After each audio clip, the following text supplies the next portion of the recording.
Selamat pagi Sobat Ren, apa kabarnya nih hari ini? Yuk kita mulai pagi ini dengan penuh semangat dan obrolan seru di Heboh Halai Kebulan Harian bareng aku, Manda. Hari ini aku bakal bahas topik yang super penting banget nih buat masa depan ekonomi Indonesia. Baru-baru ini, Presiden Prabowo Subianto meluncurkan BPI Danantara, badan yang bakal mengelola investasi sumber daya alam kita. Jadi nih, Presiden Prabowo baru aja meresmikan BPI Danantara di Istana Merdeka. Danantara ini tujuannya untuk menginvestasikan sumber daya alam dan aset negara ke proyek-proyek berkelanjutan. Menurut Presiden, proyek ini diharapkan bisa meningkatkan pertumbuhan ekonomi hingga 8%. Nah, menurut praktisi pasar modal Hans Kui, Danantara hadir di saat kondisi ekonomi Indonesia lagi nggak stabil. Soalnya kita punya utang sekitar 800 triliun yang jatuh tempo tahun ini. Makanya pertumbuhan ekonomi harus didorong supaya kita nggak makin terpuruk. Kalau Danantara sukses nih, maka yang paling terasa dampaknya buat masyarakat adalah peluang lapangan kerja yang lebih banyak. Menurut Hans Kui,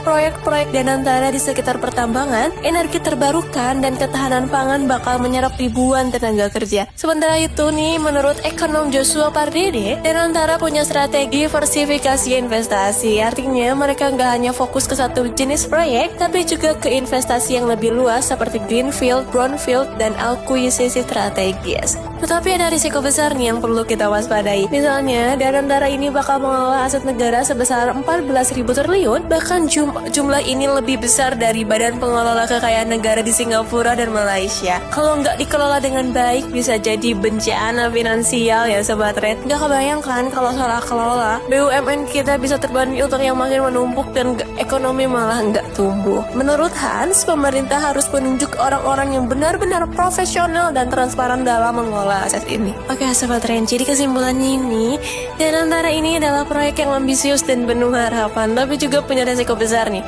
Kalau sukses, kita bakal lihat nih pertumbuhan ekonomi yang lebih cepat, banyak lapangan kerja, dan peningkatan daya saing Indonesia di pasar global. Tapi kalau gagal, bisa jadi beban ekonomi yang berat nih. Harapannya sih, pemerintah beneran serius ya dalam pengelolaan dan transparansi Danantara ini. Dan tentu aja, sebagai masyarakat kita juga harus tetap kritis dan memantau perkembangan kebijakan ini. Nah, Sobat Ren, menurut kalian gimana nih? Apakah Danantara ini solusi terbaik buat ekonomi kita? Kirim pendapat kalian ke WhatsApp kita atau mention di media sosial ya.